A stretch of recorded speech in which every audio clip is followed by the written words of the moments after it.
masih bersama yang berkat Allah. Pada kesempatan pekan depan ini, insyaallah kajian subuh bersama guru kita dan orang Ustaz Umar Faruk LCA yang membahasan Sirah Nabawiyah Perang Khaybar bagian ketiga. Marilah kita awali kajian subuh ini bersama-sama membaca basmalah. Bismillahirrahmanirrahim. Baiklah, silakan kajian pada guru kami persilakan. Walian tafadhal mashkur.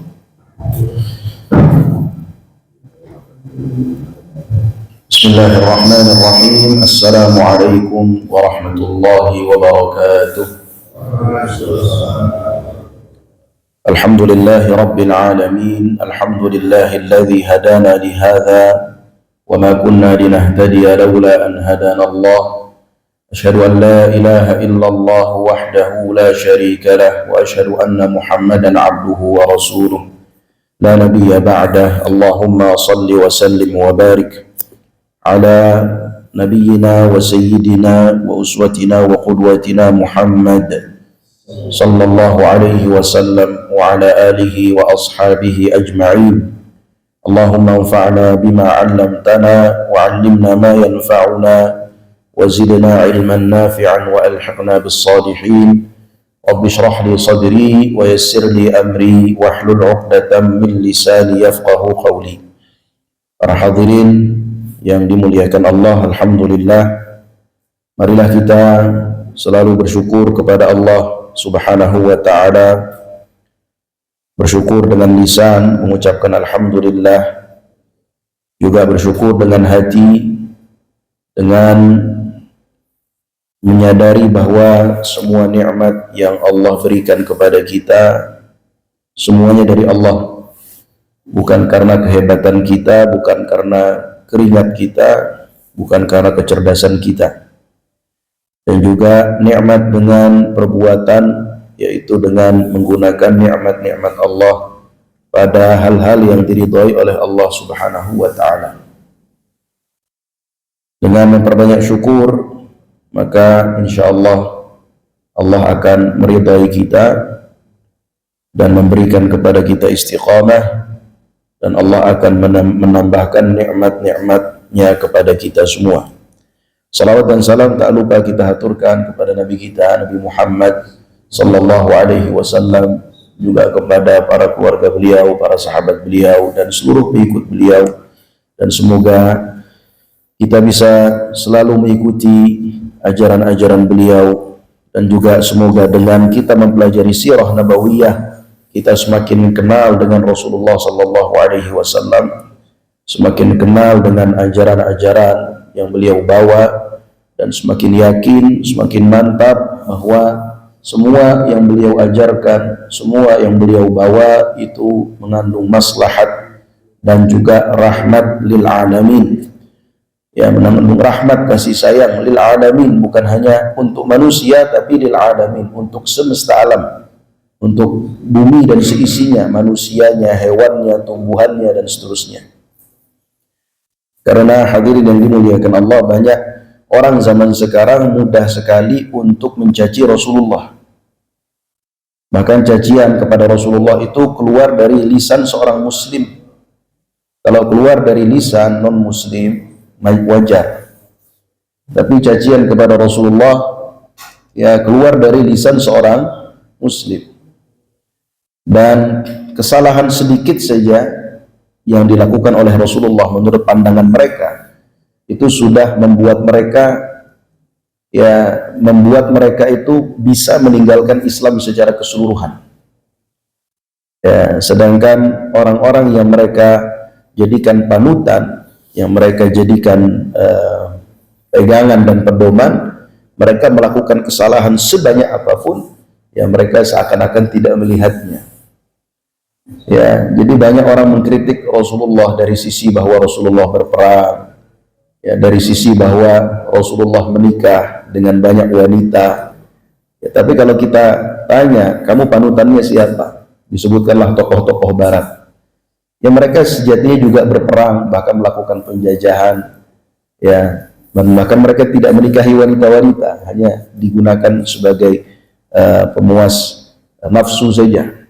Ya, jadi kalau kita ingin mengetahui betapa ajaran yang dibawa Rasulullah itu adalah ajaran yang maslahat, maka kita harus melakukan komparasi dan juga perbandingan dengan apa yang diajarkan oleh Rasulullah dengan apa yang berlaku pada saat itu, dan juga bahkan apa yang berlaku pada zaman ini, zaman sekarang. Dengan demikian kita akan semakin meyakini bahwa memang apa yang diajarkan oleh Rasulullah itu adalah sesuatu yang maslahat dan rahmat dan juga memanusiakan manusia. Hadirin yang dimuliakan Allah, melanjutkan kajian kita Sirah Nabawiyah, di mana pada pertemuan yang lalu kita sudah membahas perang Khaybar, dan kita tahu bahwa Khaybar ini terdiri dari banyak benteng. Ada 8 benteng yang terbagi di 2 wilayah. Wilayah yang pertama adalah wilayah Natat dan Asyiq, dan wilayah yang kedua adalah wilayah Al-Katibah. Di wilayah Natat terdapat 3 benteng, di wilayah Asyiq terdapat 2 benteng, dan di wilayah Al-Katibah terdapat 3 benteng. Dan pada pertemuan yang terakhir kita sudah membahas ya bagaimana upaya yang dilakukan oleh Rasulullah dan para sahabat untuk menaklukkan benteng yang pertama, yaitu benteng Naim. Ya, di mana di situ sudah kita ceritakan ada seseorang yang sangat kuat dari kalangan Yahudi Khaybar yang bernama Marhab, ya, tetapi akhirnya dia bisa ditaklukkan. Sekarang kita akan bercerita tentang penaklukan benteng kedua, ketiga, dan seterusnya. Ya, setelah Rasulullah dan para sahabat berhasil menaklukkan benteng yang pertama, yaitu benteng Naim, ya, mereka menuju ke benteng yang kedua. Benteng yang kedua yang dimana benteng tersebut memiliki nama As-Sa'ad ibn Mu'adz. Jadi benteng As-Sa'ad ibn Mu'adz, bentengnya diberi nama dengan nama salah seorang tokoh dari kalangan mereka. Nah, di dalam peperangan tersebut ada beberapa kejadian, atau dalam upaya penaklukan tersebut ada beberapa kejadian. Yang pertama diantaranya ada seseorang yang terlihat semangat sekali dalam berperang, ya, sehingga para sahabat memperkirakan bahwa dia akan mati syahid dan akan mendapatkan surga. Tapi ternyata Rasulullah SAW mengatakan bahwa dia termasuk penduduk neraka. Ya, para sahabat bingung. Ternyata orang tersebut, ya, setelah dia atau ketika dia melakukan peperangan dan mendapatkan luka yang banyak, dia tidak tahan dan dia mengambil anak panahnya atau ujung dari anak panahnya lalu dia tusuk ke dirinya sendiri, ya, sehingga dia mati dalam keadaan bunuh diri. Maka para sahabat ketika mengetahui hal tersebut, mereka melaporkan kepada Rasulullah. Mereka berkata, "Shaddaqallahu haditsak." Wahai Rasulullah, sesungguhnya Allah telah membenarkan perkataanmu. Juga di antara kejadian yang dialami oleh para sahabat, pada saat itu para sahabat dalam keadaan kekurangan makanan. Mereka dalam keadaan sangat lapar. Maka mereka mulai menyembelih keledai atau keledai apa kedelai? Keledai, binatang, keledai. Ya, mereka mulai menyembelih keledai mereka. Setelah itu mereka masak. Ya, setelah masakan jadi siap untuk mereka santap, tiba-tiba ada pengumuman dari salah seorang sahabat, yang dimana sahabat ini diperintahkan oleh Rasulullah Sallallahu Alaihi Wasallam untuk mengumumkan, yaitu bahwa Allah Subhanahu Wa Taala telah mengharamkan bagi kalian daging-daging keledai, ya, sehingga mereka pun tidak jadi makan. Akhirnya keledai-keledai yang ada di kuali-kuali yang sudah siap disantap itu ditumpahkan oleh mereka. Ini ujian keimanan bagi para sahabat Rasulullah Sallallahu Alaihi Wasallam. Mereka dalam keadaan berjuang, dalam keadaan payah, dalam keadaan susah, dalam keadaan lapar, mereka sudah menyembelih keledai. Ini keledai Pak aslinya kan buat tunggangan. Ya, artinya tanda kutip mereka rugi. Ya, mereka sudah memasaknya dengan effort, lalu masakan sudah jadi, tiba-tiba Allah mengharamkan daging keledai. Maka keimanan para sahabat diuji dan mereka berhasil melewati ujian tersebut, ya. Dan itu adalah bukti betapa kuatnya iman para sahabat Rasulullah sallallahu alaihi wasallam. Hadirin yang dimuliakan Allah, juga di antara kejadian yang dialami oleh para sahabat, di antaranya dalam keadaan mereka lapar, ada seseorang yang melemparkan satu plastik yang berisi daging dan juga lemak. Dilemparkan. Ada seorang sahabat yang sudah bergegas ingin mengambil dan merebut daging yang ingin dilemparkan tersebut. Ya, tiba-tiba dia melihat di sampingnya ada Rasulullah sallallahu alaihi wasallam. Ternyata daging tersebut ingin dilemparkan untuk Rasulullah. Maka dia pun merasa malu. Lalu Rasulullah melihat orang itu sambil berkata, "Ya Allah, sesungguhnya umatku, sesungguhnya engkau tahu keadaan mereka. Sesungguhnya mereka dalam keadaan lapar, mereka tidak punya kekuatan, maka berilah mereka makanan." Hadirin yang dimuliakan Allah, singkat cerita, akhirnya mereka pun mengepung benteng yang kedua, yaitu benteng As-Sa'ab ibn Mu'adz selama 3 hari. Ya, dan mereka berhasil menaklukkannya dan di dalamnya terdapat banyak makanan. Ya, ketika benteng As-Sa'ab bin Mu'adz ini ditaklukkan, ada seseorang yang keluar, ya, ada seorang Yahudi yang keluar menantang duel, lalu diladeni oleh salah seorang sahabat yaitu Al-Hubab ibn Al-Munzir, dan akhirnya dia pun bisa ditaklukkan. Lalu keluar Yahudi yang satunya, lalu dihadapi oleh Abu Dujanah, dan akhirnya dia juga bisa ditaklukkan. Lalu Abu Dujanah memimpin para sahabat masuk ke dalam benteng tersebut. Ya, benteng tersebut dapat ditaklukkan. Orang-orang Yahudi kabur ke benteng yang ketiga, dan ternyata di benteng tersebut terdapat banyak makanan. Ini diantara hikmah, ya, Allah mengharamkan daging-daging keledai di awal, agar para sahabat diuji keimanannya, tetap setia kepada Allah dan juga Rasulnya, dan setelah itu Allah beri rizki mereka dengan makanan-makanan yang ada di benteng As-Sa'ab ibn Mu'adz. Hadirin yang dimuliakan Allah, lalu mereka menuju ke benteng yang ketiga, benteng yang ketiga yang disebut dengan Qal'atuz Zubair, yang dimana benteng tersebut merupakan benteng yang sangat kuat dan sulit untuk ditembus, benteng yang kokoh. Tiba-tiba ada seorang Yahudi datang kepada Rasulullah sallallahu alaihi wasallam dan berkata, "Wahai Muhammad, maukah engkau beri aku jaminan keamanan? Dengan balasan aku akan memberitahu satu rahasia untuk engkau tentang benteng ini, yaitu benteng Qal'ah Az-Zubair." Ya, maka Rasulullah menyetujui permintaan tersebut. Kata Rasulullah, "Amankan orang ini." Ya, ini kondisi dalam peperangan, Pak. Ya, jadi musuh yang datang ini kan dianggap musuh kan.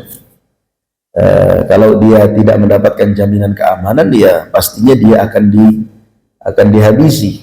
Tapi Rasulullah mengatakan, berikan jaminan keamanan terhadap orang ini. Lalu orang ini berkata, "Wahai Muhammad, sesungguhnya mereka itu akan bertahan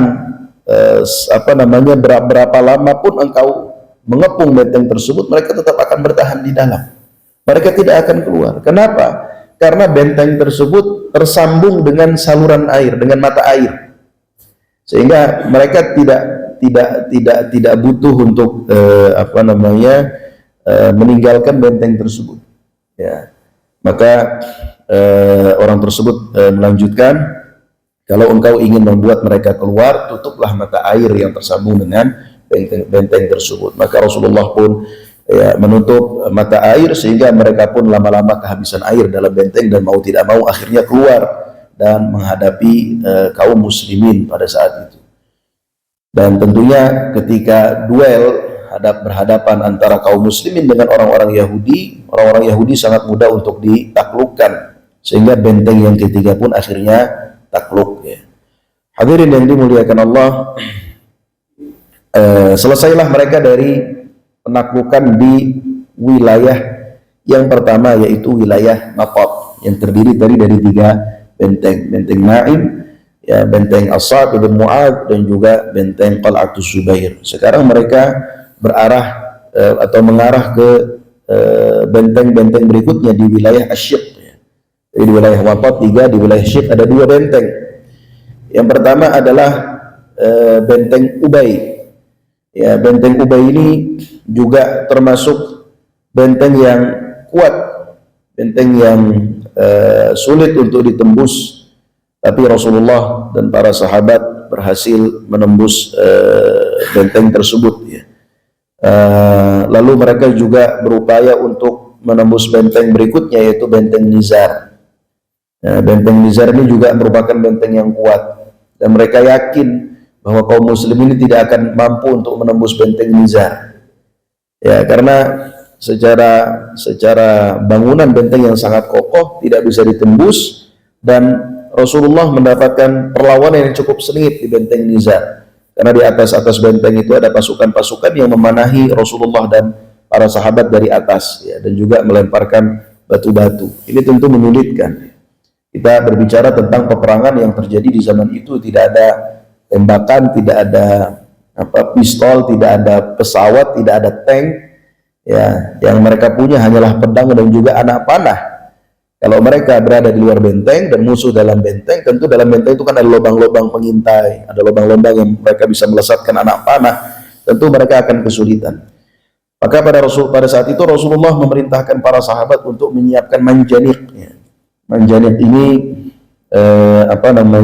ketapel besar, Pak, yang bisa melemparkan batu, tujuannya untuk meruntuhkan benteng pada saat itu. Ya, memang manjanik ini diciptakan tujuannya untuk meruntuhkan benteng, bukan hanya sekedar batu dilempar. Kalau batu dilempar gampang orang menghindar, Pak, tapi memang untuk meruntuhkan benteng. Dan manjanik ini didapatkan oleh Rasulullah SAW ketika menaklukkan benteng As-Sa'b bin Mu'adz yang tadi banyak makanannya.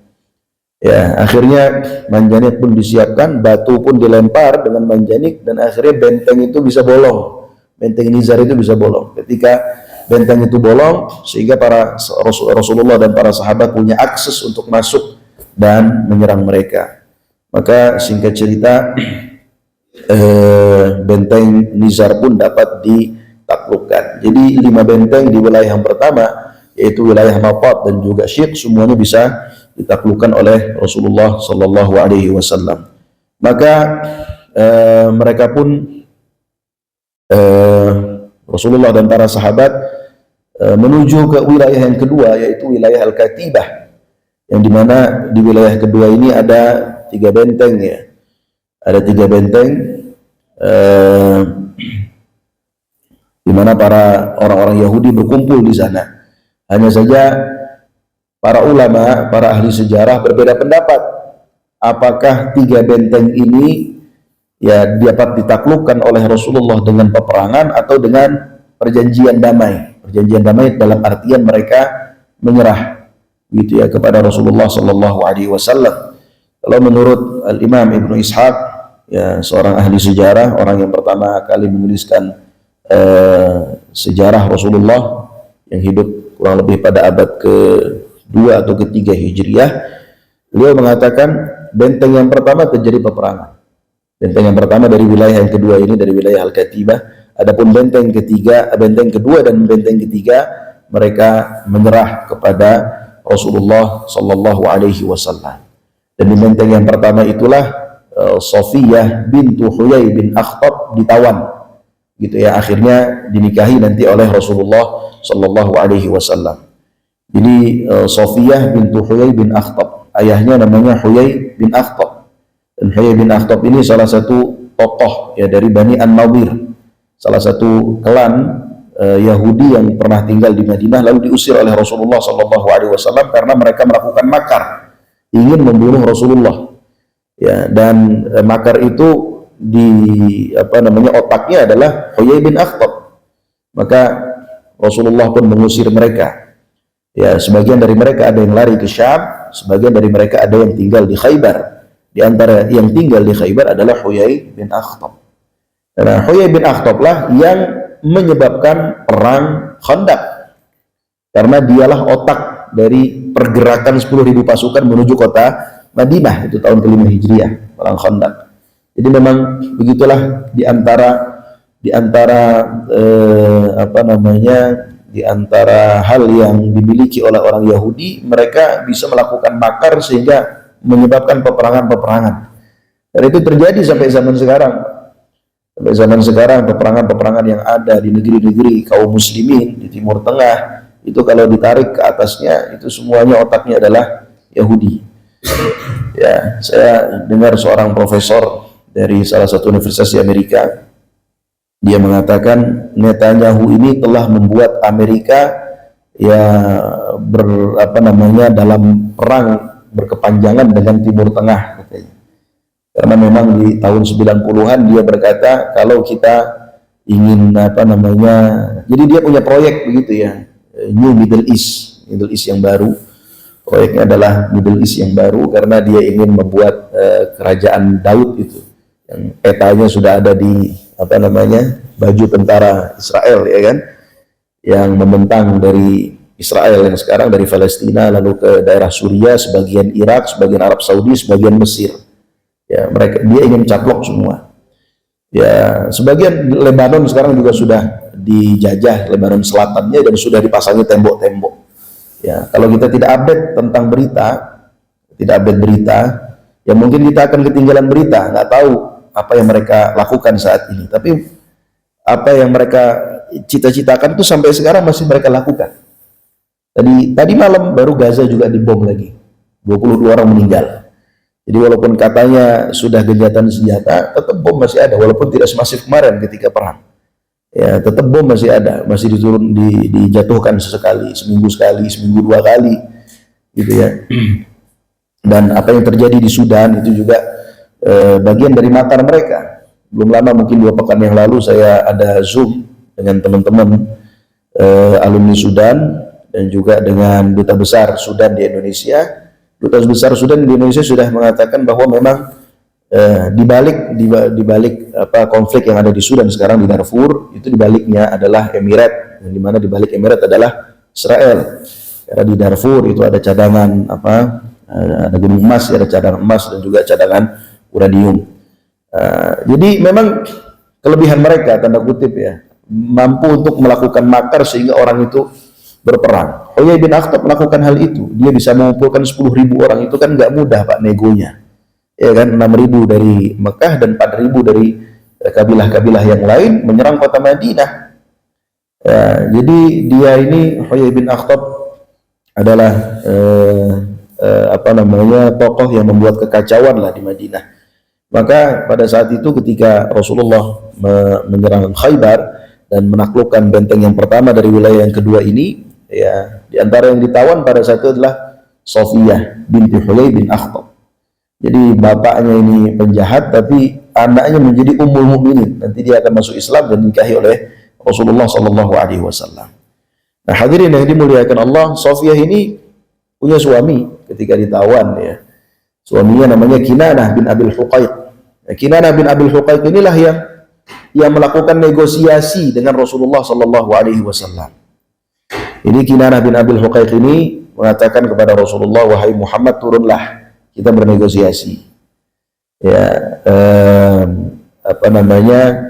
akhirnya terjadi negosiasi antara Rasulullah dengan orang-orang Yahudi. Apa poin dari perjanjian yang mereka sepakati, klausulnya? Di antaranya yang pertama, bahwa orang-orang yang ada dalam benteng, tadi kan sisa 2 benteng Pak, yang belum ditaklukkan oleh Rasulullah.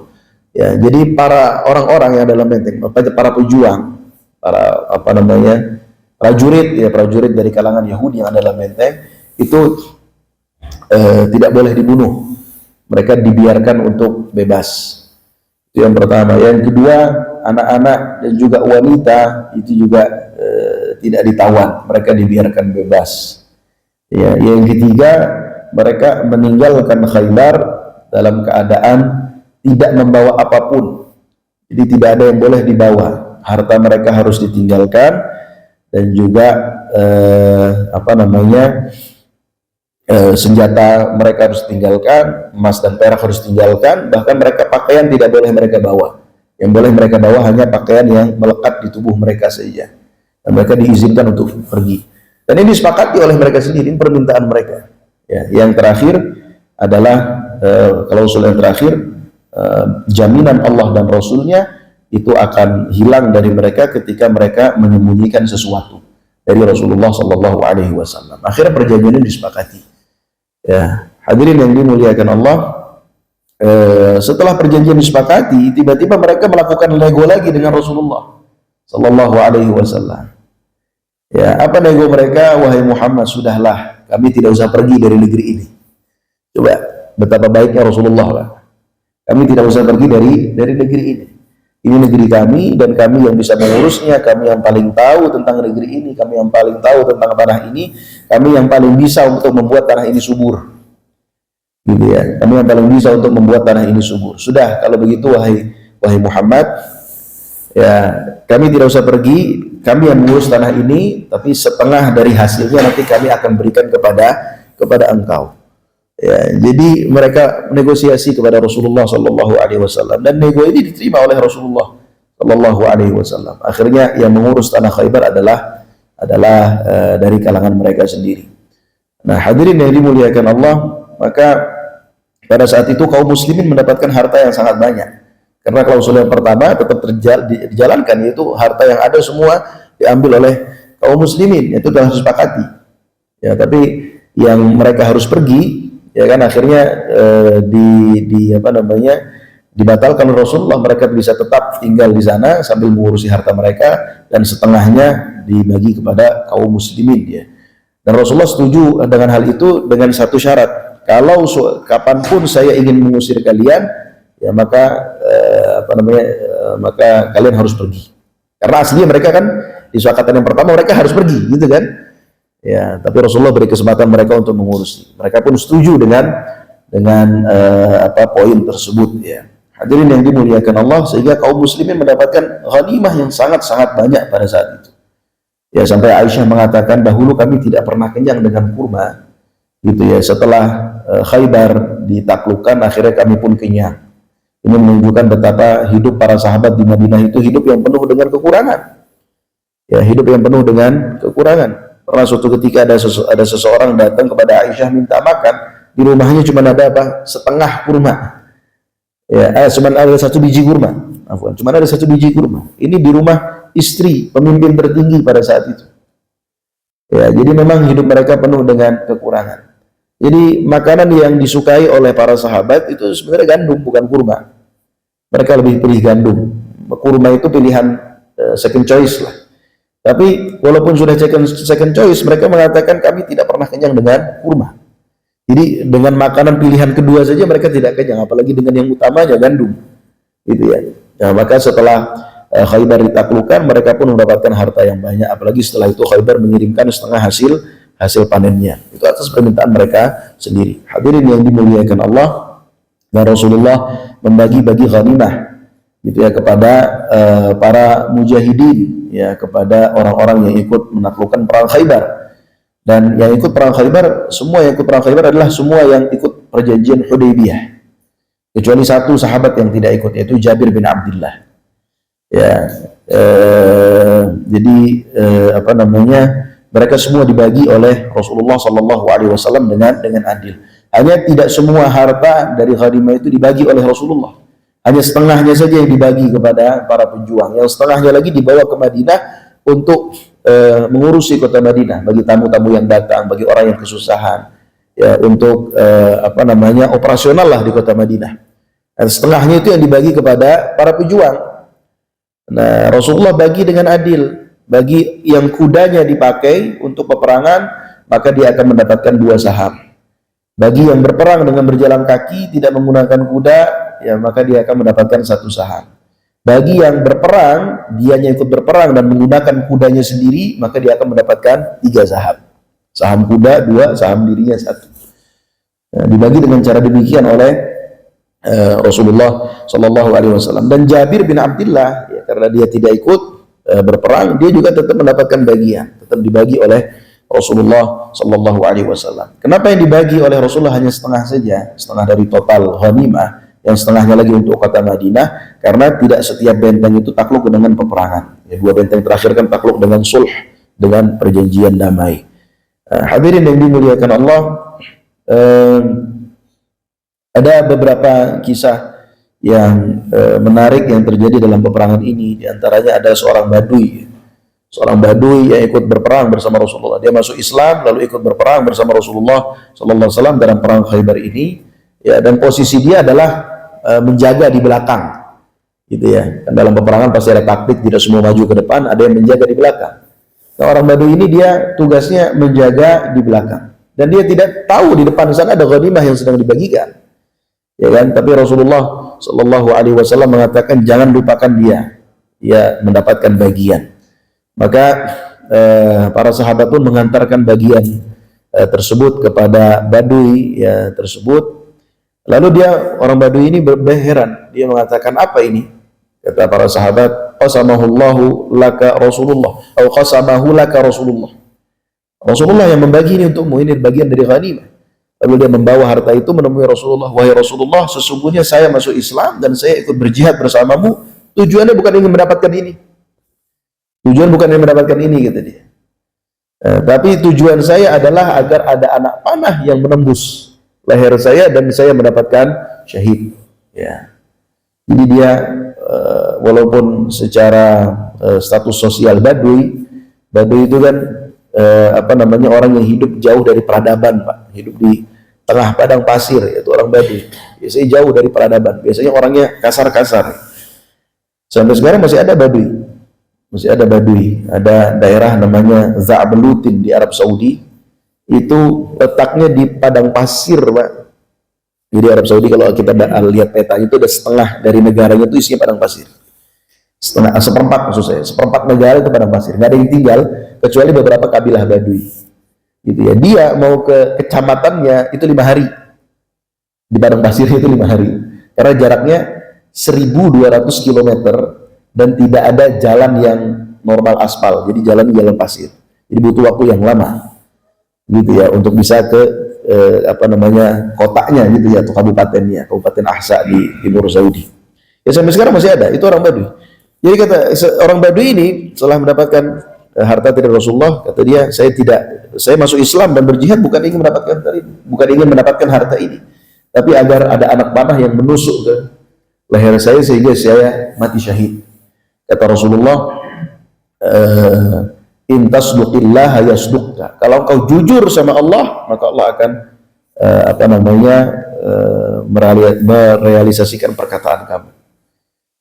Maka dia pun singkat cerita maju berperang begitu ya, dan akhirnya dia mati syahid ya, setelah jenazahnya dicari oleh para sahabat dan memang didapati di jenazahnya itu ada anak panah yang tertusuk di lehernya sebagaimana yang dia tunjukkan.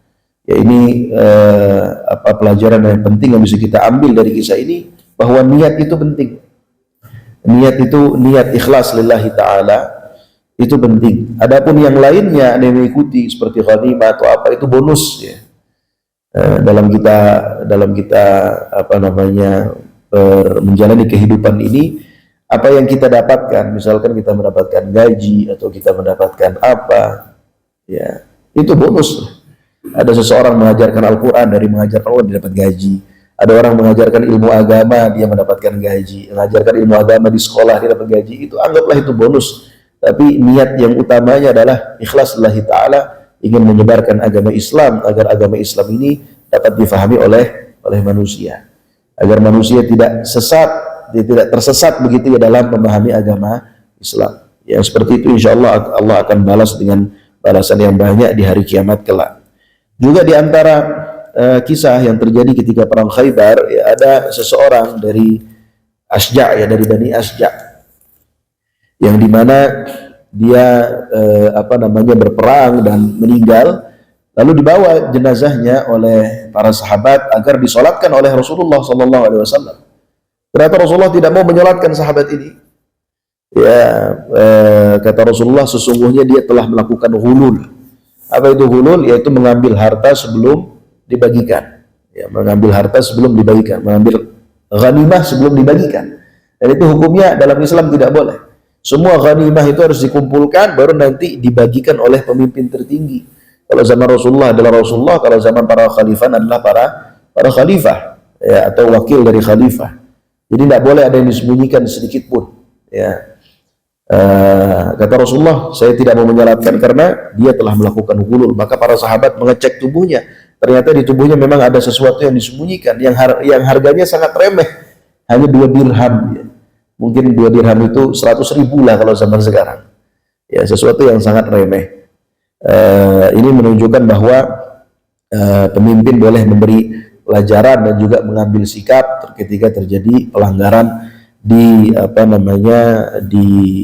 di bawah mereka. Tujuannya agar pelanggaran-pelanggaran tersebut walaupun kecil tidak diremehkan.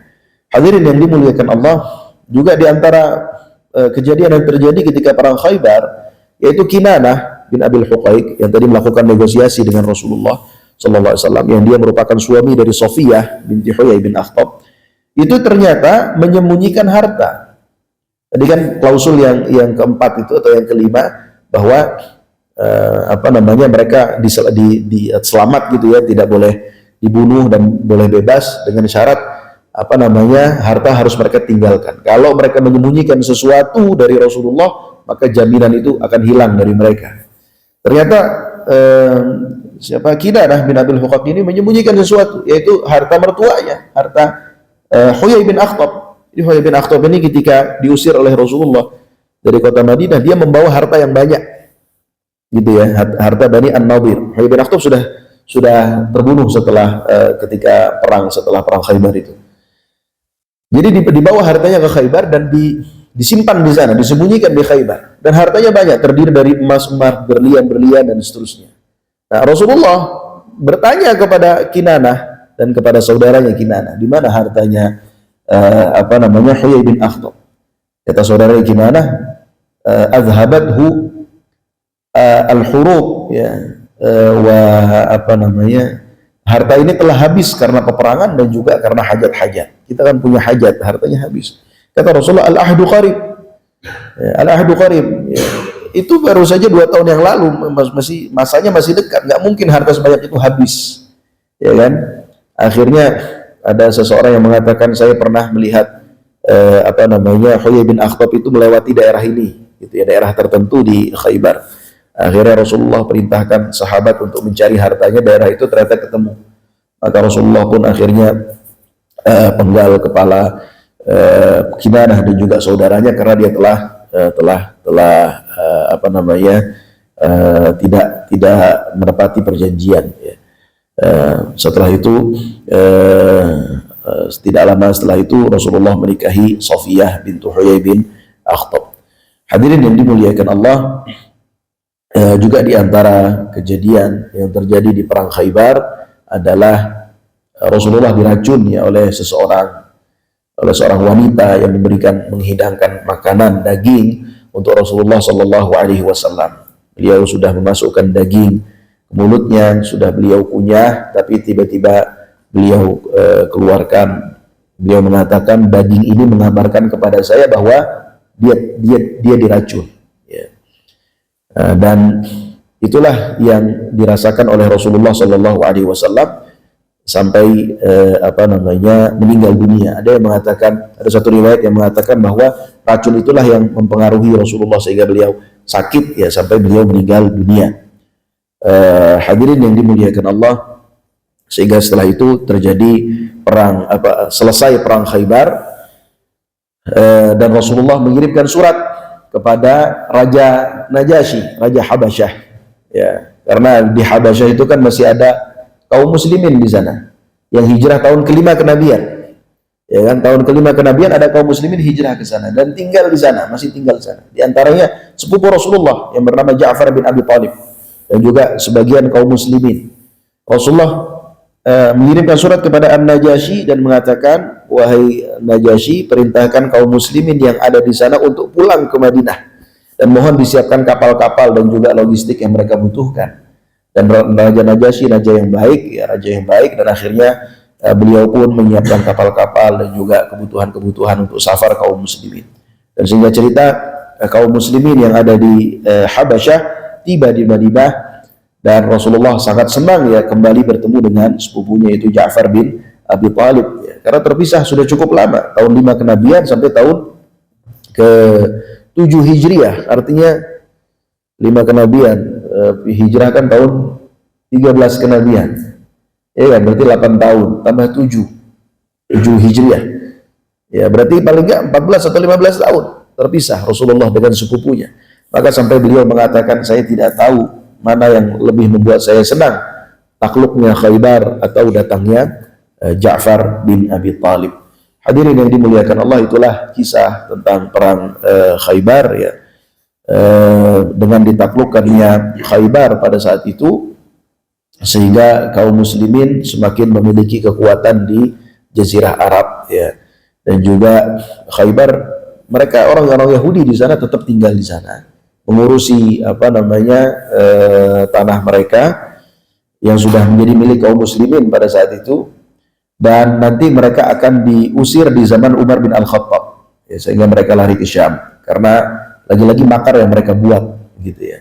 Seandainya mereka tidak membuat makar, ya mereka tidak akan diusir oleh Rasulullah. Kalau kita tarik ke awal lagi, seandainya mereka tidak membuat makar, Bani Qainuqa tidak membuat makar, Bani An-Nadir tidak membuat makar, Bani Quraisyah tidak membuat makar, mungkin sekarang di Madinah masih ada orang-orang Yahudi karena mereka diizinkan tinggal di Madinah oleh Rasulullah Shallallahu Alaihi Wasallam, gitu ya. Mereka tinggal di Madinah kan sebagai pendatang, walaupun sudah ratusan tahun juga di Madinah, gitu ya. Tapi karena zaman itu kabilah-kabilah itu sangat kuat, ya kan. Mereka tanda kutip tidak melebur, ya. Yahudi tetap bersama Yahudi, Arab tetap bersama Arab. Rasulullah ketika datang menjadi pemimpin, ya, dan membuat perjanjian piagam Madinah itu kan di antara klausulnya adalah bahwa mereka harus saling menjaga satu sama lain, saling melindungi, gitu ya. Kaum muslimin melindungi kaum muslimin, lalu kaum muslimin juga melindungi Yahudi, Yahudi juga melindungi kaum muslimin. Tapi mereka berbuat makar, akhirnya mereka usir.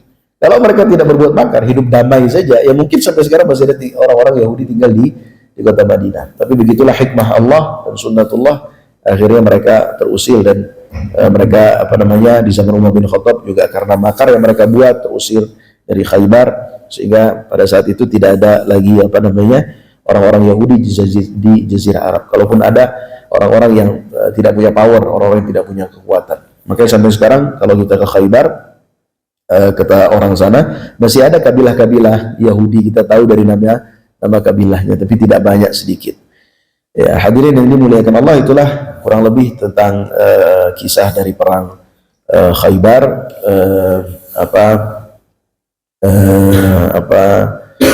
Semoga ada pelajaran yang bisa kita ambil dari kisah-kisah tersebut ya, dan semakin meneguhkan keimanan kita kepada Allah dan juga kepada Rasulnya. Saya kembalikan ke MC kalau ada pertanyaan. Assalamualaikum. Pertanyaan mengenai keledai. Mengenai apa? Oh, keledai, ya.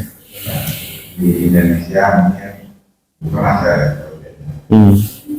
banyak kuda. Ini keledai itu sebenarnya haram kan. Dan yang kedua, kalau kuda bagaimana? Kuda ya, kuda. Kemudian juga kita tahu ada zebra. Zebra. Assalamualaikum warahmatullahi.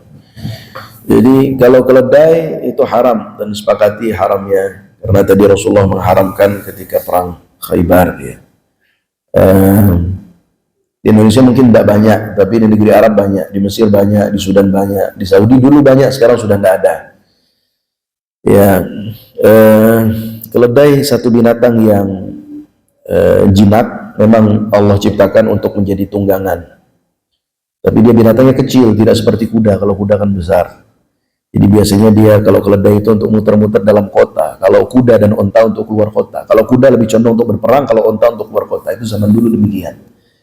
Nah, keledai itu punya suara yang khas. Ya, saya pernah di Sudan itu sedang di kamar, tiba-tiba dengar suara yang berisik sekali di luar. Ngek, ngek, ngek, nggak jelas suara apa, nggak bisa dideskripsikan suaranya.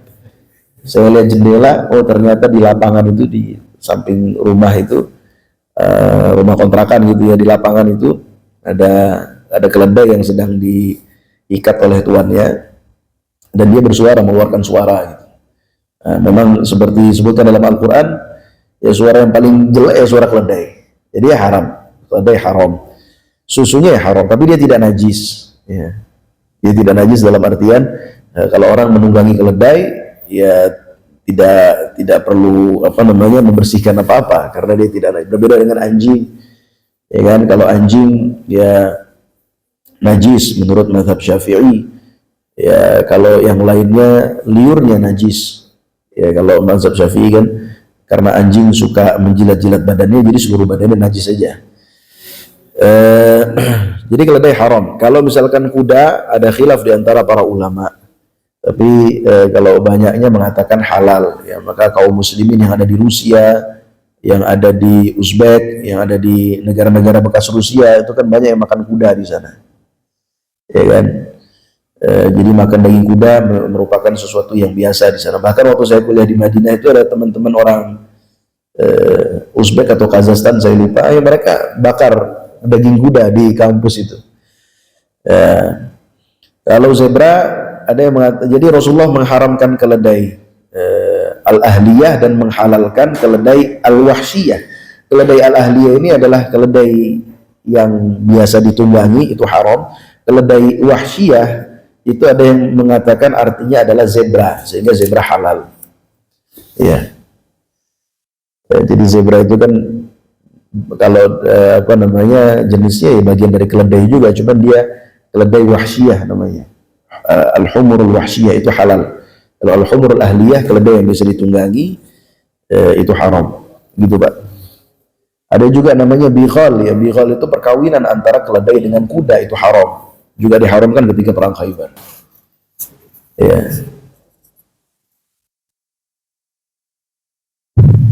Baik, cukup ada pertanyaan atau misalnya baru ini.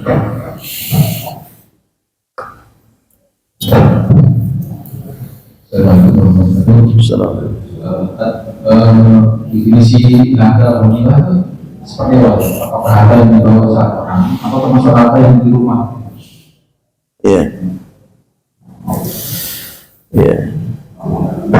Jadi ghanimah adalah harta yang intinya harta yang ditinggalkan setelah peperangan lah.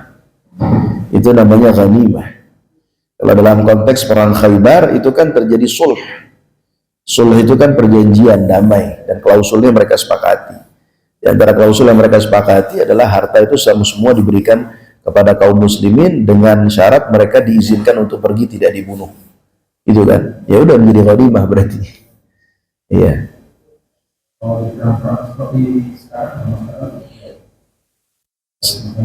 Termasuk juga perang-perang zaman sekarang.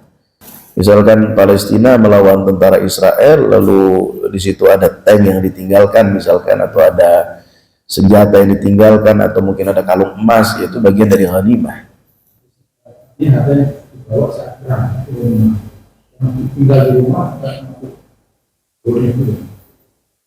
Gini Pak, perang itu bisa dua kondisi ya. Bisa kondisi terjadi peperangan di luar kota. Di luar kota itu maksudnya bukan di daerah pemukiman. Seperti perang misalkan perang Uhud itu kan bukan di pemukiman, perang Badar bukan di pemukiman. Ya pasti yang harta yang tertinggal yang mereka tinggalkan itu menjadi ghanimah. Ada juga harta yang terjadi di pemukiman seperti perang Khaybar. Ini kan terjadi di pemukiman. Rasulullah menyerang kota Khaybar itu. Ya. Maka kalau begitu ya pokoknya semua yang ada itu disebut dengan harta harta ghanimah. Gitu ya. Tapi kalau konteks perang Khaybar tadi kan akhirnya itu terjadi sulh tadi, perjanjian damai. Ya. Sulh itu maksudnya ya nego lah intinya. Nego damai, setelah itu nego gitu. Karena posisi Yahudi dalam keadaan kalah, mereka membuat penawaran, kita diizinkan untuk kabur, termasuk yang prajuritnya. Dalam peperangan biasanya kan prajurit ditawan dan dibunuhi. Kalau dalam Islam yang dilepas itu adalah anak-anak dan juga wanita dilepas.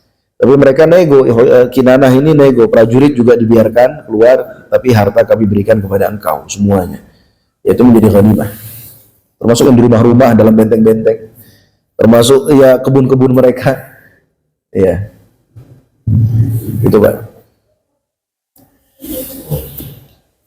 Baik, ada lagi Bapak Haji Nurul Islam. Assalamualaikum warahmatullahi wabarakatuh. Assalamualaikum.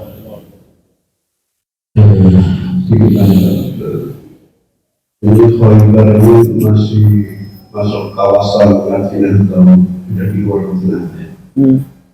Itu jalannya dari pusat kota Madinah itu berapa kilometer? Terus kondisi Khaybar sekarang seperti apa?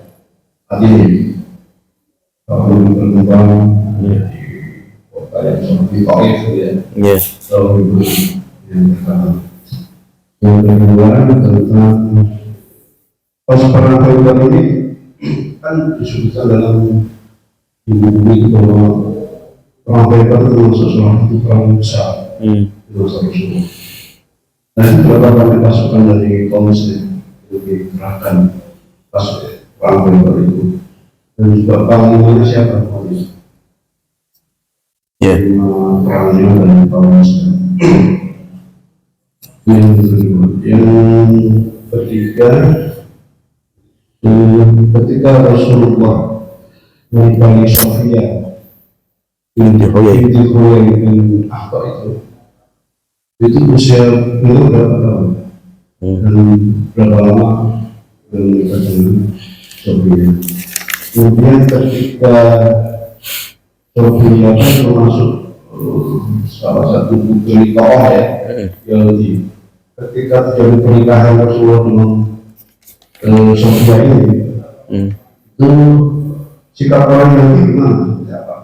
Apakah setelah itu mereka menjadi lebih lunak pada kita kaum muslim atau malah makin keras? Ya. Dan biasanya itu kalau terjadi pernikahan kayak gitu kan lama-lama mereka akan lebih soft ya, tidak rasa seperti saat Rasulullah dipertemukan. Itu saja yang saya sampaikan. Tanyakan, Assalamualaikum warahmatullahi wabarakatuh. Waalaikumsalam. Yang pertama, Khaybar posisinya di utara kota Madinah. Dia sudah di luar kota Madinah. Jaraknya mungkin sekitar 200-an kilometer dari kota Madinah ke arah utara. Jauh. Sebelum masuk ke Al-Ula dan sebelum ke Tabuk ya. Kalau ke atas lagi ke Yordan. Jadi di utaranya kota Madinah. Kalau sekarang ya biasa menjadi kota biasa, salah satu kota yang ada di Saudi Arabia, kota Khaybar namanya, dan ditinggali oleh penduduk yang ada sekarang di sana. Kalau dikatakan kotanya maju ya hampir semua kota di Arab Saudi kota yang cukup maju lah, paling nggak kota yang kaya, gitu ya. Tapi dia kota yang datar, artinya nggak ada bangunan-bangunan tinggi megah gitu, nggak ada, kotanya datar dia. Ya kayak Jeddah datar, ya kayak kebanyakan kota Arab Saudi datar. Yang banyak gedung tinggi kan cuman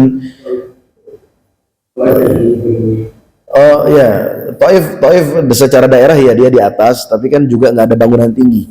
Yang ada bangunan tinggi itu cuma ada di Riyadh, Jeddah sekarang mulai ada, sama di Mekah. Kebanyakan kota Saudi lainnya datar. Maksudnya datar itu nggak banyak bangunan tinggi. Saya pernah 3 kali atau 4 kali ke sana, ke Ula lewatin Khaybar.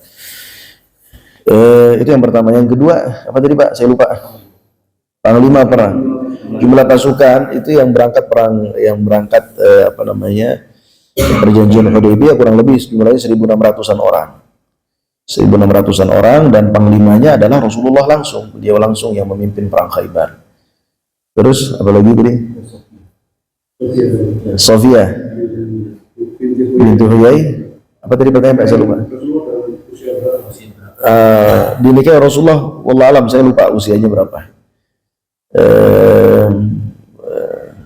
Saya tidak ingat usia berapa, tapi kalau secara fisik dia termasuk wanita yang cukup gemuk pada saat itu, Sofia binti Huyai itu. wanita yang cukup gemuk. Tapi usianya berapa Allah alam. Ya mungkin ya perkiraan 30-an kali ya. Perkiraan, tapi wallahu alam. Mungkin bisa jadi kurang dari itu atau lebih dari itu. Terus apa lagi? Oh, sikap Yahudi setelah terjadi pernikahan. Tentunya Huyai bin atau Sofia binti Huyai bin Akhtab ini kan dari Bani An-Nadir, dan Bani An-Nadir ini banyak yang tinggal di mana namanya di Khaybar ya. Keluarga-keluarganya banyak yang tinggal di Khaybar. Mungkin ada sebagian yang pindah ke Syam setelah dinikahi oleh Rasulullah dan dibawa ke Madinah, sehingga Rasulullah artinya punya kerabat dari kalangan Yahudi. Dan perjanjian itu kan mereka ada perjanjian damai sama Rasulullah tadi. Jadi mereka yang menawarkan, mereka sendiri, udah wahai Rasulullah, kita nggak usah pergi, kita yang tinggal di sini. Artinya sebagian dari keluarga dari Sofia itu kan ada yang tinggal juga di Khaybar, dan perjanjian itu masih bisa berlangsung paling nggak sampai Rasulullah wafat, sampai Abu Bakar wafat. Baru ketika Umar menjadi khalifah, nanti mereka melakukan makar lagi, gitu ya. Jadi kalau dalam artian melunak, ya secara kelihatannya mereka melunak di zaman itu, tapi secara hati kan kita nggak tahu, ya. Ini tuh Pak.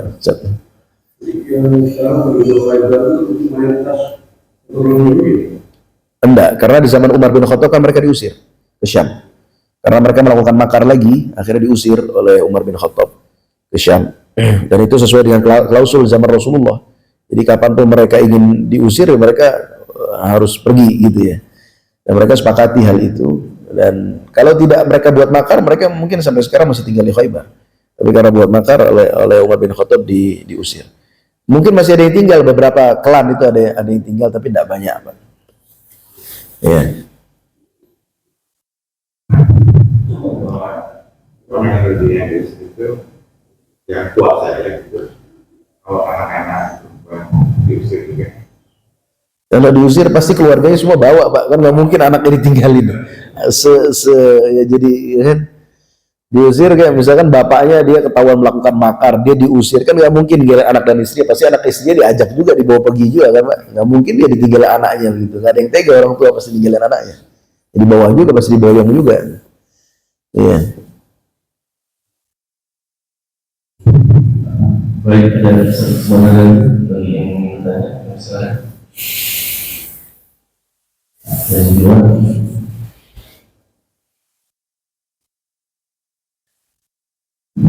Baik. Al-Fatihah. A'udzu billahi minasyaitonir rajim.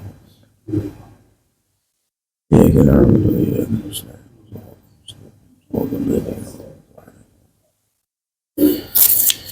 بسم الله الرحمن الرحيم. الحمد لله رب العالمين، حمدا يوافي نعمه ويكافئ مزيده. يا ربنا لك الحمد كما ينبغي لجلال وجهك الكريم وعظيم سلطانك. اللهم صل على سيدنا محمد وعلى آل سيدنا محمد. ربنا اغفر لنا ولوالدينا وارحمهم كما ربونا صغارا. ربنا اغفر لنا ولإخواننا الذين سبقونا بالإيمان ولا تجعل في قلوبنا غلا للذين آمنوا ربنا إنك رؤوف رحيم. ربنا هب لنا من أزواجنا وذرياتنا قرة أعين واجعلنا للمتقين إماما. رب اجعلني مقيم الصلاة ومن ذريتي ربنا وتقبل دعاء. اللهم أعز الإسلام والمسلمين وأذل الشرك والمشركين ودمر أعداءك أعداء الدين. اللهم انصر إخواننا المسلمين في فلسطين وفي غزة وفي الضفة وفي السودان وفي كل زمان وفي كل مكان. اللهم أرنا الحق حقا وارزقنا اتباعه وأرنا الباطل باطلا وارزقنا اجتنابه. اللهم ارزقنا حسن الخاتمة. اللهم أمتنا على شهادة أن لا إله إلا الله وأن محمدا رسول الله. اللهم وفق ولاة أمورنا لما تحبه وترضاه. اللهم لا تسلط علينا من لا يرحمنا ولا يخافك فينا. ربنا آتنا في الدنيا حسنة وفي الآخرة حسنة وقنا عذاب النار. ربنا تقبل منا إنك أنت السميع العليم وتب علينا إنك أنت التواب الرحيم. وصلى الله على سيدنا محمد وعلى آله وصحبه وسلم. سبحان ربك رب العزة عما يصفون وسلام على المرسلين والحمد لله رب العالمين.